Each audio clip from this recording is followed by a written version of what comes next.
આ વેદનું સૂત્ર છે કે અમને અસત્યમાંથી સત્ય તરફ લઈ જાય, અમને અંધારામાંથી અંજવાળા તરફ લઈ જાય અને મૃત્યુમાંથી જ્યાં મૃત્યુ ન હોય.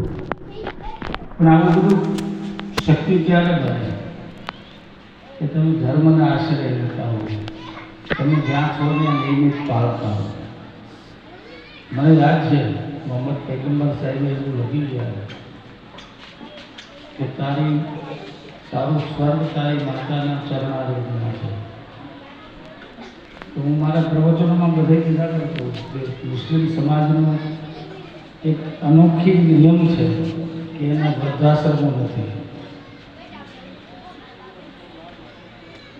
ઉપનિષદકારો કહે માતૃદેવો ભવ પિતૃદેવો ભવ, પેલા તો માને દેવ માને, પિતાને દેવ માને. અને જે વ્યક્તિ મા બાપને પાળતો નથી, સાચવતો નથી, મને નથી લાગતું કે એની બંદગી ખુદા કબૂલ કરે. દરેકે પોતાના પરિવારને પ્રેમ કરવો જોઈએ. દરેક ધર્મના સૂત્રો આ છે: સત્ય, પ્રેમ અને અહિંસા. પહેલું તો તમારામાં સત્ય હોવું જોઈએ. બીજું અહિંસા, એટલે કોઈની હિંસા હું કામ કરીએ. એટલે હિંસાનો અર્થ મારવું જ એમ નથી, પણ આપણા શબ્દોથી પણ જો કોઈને દુઃખ લાગે તો એ પણ એક પ્રકારની હિંસા છે. આપણા કરતા બીજાને નાના ગણીએ, નિમ્ન ગણીએ તો એ પણ એક પ્રકારની હિંસા છે. તમારી પાસે એવો કયો ખિતાબ છે તમે તમારી જાતને મોટા માનો છો? મારે ત્યાં ઘણા આવે ને ત્યારે એમ કે ગાંડાઓ કે અમે ત્યાં ગાંડા નથી શબ્દ બોલતા, અમે ત્યાં ગોળ માર્યું છે અહીંયા ગાંડા કે પાગલ ન બોલવું. બીજું સૂત્ર લખ્યું છે કે અહીંયા કોઈ જ્ઞાતિ જાતિ પૂછવી.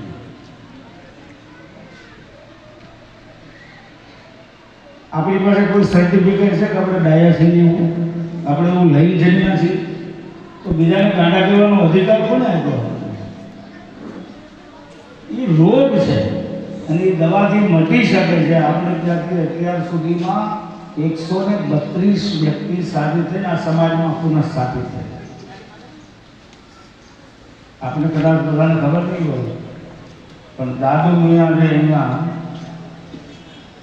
હિંમતમાં છે ને, હિંમતમાં મુમતાજનો ભાઈ, એની બહેન ત્યાં શાદી થઈ અને એના નિકાહ અમે માનવ મંદિરે રાખેલા. દાદા બાપુ આખો દિવસ રોકાયા.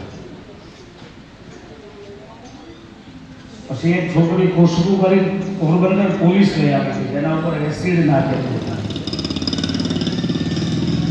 8 મહિનાની સારવાર કરી પણ હવે એનું આયુષ્ય નહીં હોય એટલે એનું મરણ થયું. દાદા બાપુને ફોન કરેલો કે ભાઈ તમારામાંથી કોઈને મોકલો તો આની જે રીતે વિધિ થતી હોય એ કરો. મને તો એ નથી આવડવાનું. દફન માટે આપણે અહીંથી બધા યુનુસભાઈ આખો સમાજ આવે છે અને હું સાથે ગયેલો. જુમાની નમાજ હતી રેલવે ફાટક પાસે કબ્રસ્તાનમાં. એને આગળ સુવડાવી મને બેસાડીને બધાએ નમાજ કરી. પછી કબ્રસ્તાનમાં કબર પાસે લઈ ગયા. તમારી જે કાંઈ વિધિ થતી હોય એ પ્રમાણે બોલ્યા. મને તો તમે બોલો હું હનુમાન ચાલીસા બોલું અને મેં બધા સાથે મળીને એના દફન વિધિ કરી, એનું ધારક પણ કરે. મને કોઈ દિવસ કોઈ જ્ઞાતિ જાતિ ધર્મ સંપ્રદાય વિશે ભેદભાવ નથી. અને પહેલી બાબત તો એ છે કે તમે જે ધર્મમાં જેમાં હો એ તમારા માટે માન છે, પણ બીજાને નાના ગણવાનો અધિકાર કયો? આપણે જ્ઞાની હોઈએ એનો અર્થ એવો થોડો છે કે બીજા બધા મૂર્ખ છે. એટલે દરેક માણસે સૌથી પહેલા માનવતાનો ધર્મ પાળવો જોઈએ. અને માનવતામાં આવશે એટલે હિંસા કરતા અટકી જશે, સત્યનું પાલન કરશે. અને ત્રીજો સૂત્ર છે પ્રેમ. બધા સાથે પ્રેમ કરો, પરિવારને પ્રેમ કરો, મા બાપને પ્રેમ કરો, ભાઈઓને પ્રેમ કરો. અને એ જ સૂત્ર જો તમારા જીવનમાં ઉતરશે ને તો મારા ખ્યાલથી સૌથી પહેલી બંદગી પસંદ થશે. મેં એક વાર્તા સાંભળેલી કે એક જ વ્યક્તિ રોજ નમાજ કરવા 20 વર્ષ એક જ જગ્યાએ નમાજ કરી. ખાડા પડી ગયેલા કોઠલથી. અને 20 વર્ષે અવાજ આવ્યો કે તારી નમાઝ કબૂલ કરવામાં નથી આવી. કેવડો ધક્કો લાગે તમે વિચાર કરો. 20 વર્ષ સુધી જેને પ્રાર્થના કરી એમ કીધું તારી નમાઝ, તો બધા સ્તબ્ધ થઈ ગયા કે આ માણસ રોજ ટાઈમે હોય એક જ જગ્યાએ નમાઝ કરે, એનામાં કોઈ દિવસ ફેરફાર નથી થયું. તો બધાને એમ થયું કે આગળ આને આઘાત લાગશે, રોવા મળશે. પણ એના બદલે એ માણસ નાચવા માંડ્યો.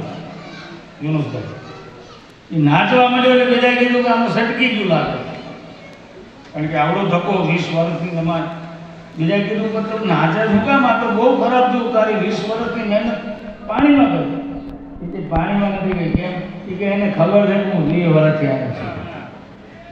એમ તમે દિલથી ત્યાં હશો ને તો કબૂલ થઈ જશે. માનવતાથી ઉત્તમ કાંઈ છે જ નહીં. દરેક જીવ પ્રત્યે દયા ભાવ રાખો. ભેદભાવવાળા જેના વિચાર છે ને એની આજે જમવું નહીં. તમારામાં ભેદભાવ આવી જાય એટલે કોઈ પ્રત્યે કોઈ નાનું નથી, કોઈ મોટું નથી, કોઈ મહાન નથી, કોઈ તુચ્છ નથી. બધા સરખા છે.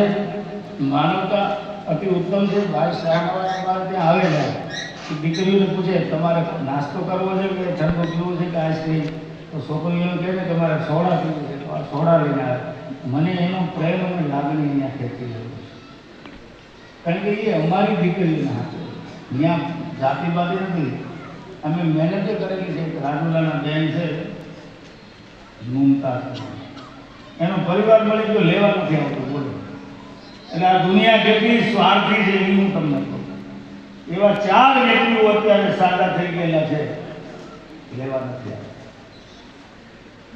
તમે હાજા છો, હારા છો, કમાવ છો એટલે ઘેરે. જે દિવસે આવું થાય ને તો આ દુનિયામાં કોઈ ના. એવા વ્યક્તિઓ પ્રત્યે કોઈ દિવસ તુષ્કારના ભાવથી, ધિક્કારના ભાવથી જોવું નહીં. એની મજાક મશ્કરી કરવી નહીં. એવી વ્યક્તિની તમે મજાક મશ્કરી કે ઠેકડી કરો ને, કોઈ ઈશ્વર અલ્લાહ કોઈને કબૂલ નથી. એટલે સૌથી પહેલાં માનવ જાત પ્રત્યે દયા, સમગ્ર વિશ્વ પ્રત્યે દયા. તો સત્ય, અહિંસા અને પ્રેમ આ ધર્મના 3 સૂત્રો છે. આપણા બધાના જીવનમાં મોહરમ નિમિત્તે મને બોલાયો, હું ખૂબ હૃદયથી આનંદિત થયો. આપણે બધાને મળ્યો, ખૂબ ખૂબ ધન્યવાદ. જ્યારે યાદ કરશો ત્યારે આવે છે. જાસુ નામ ભવ ભેસર હરણ ઘોર ત્રિશુલ, 100 કૃપાલુ રોહિતો હિ પર સદારો. બધા ઉપર અસ્તિત્વ કૃપા કરે. ધન્યવાદ. જય શ્રી રામ.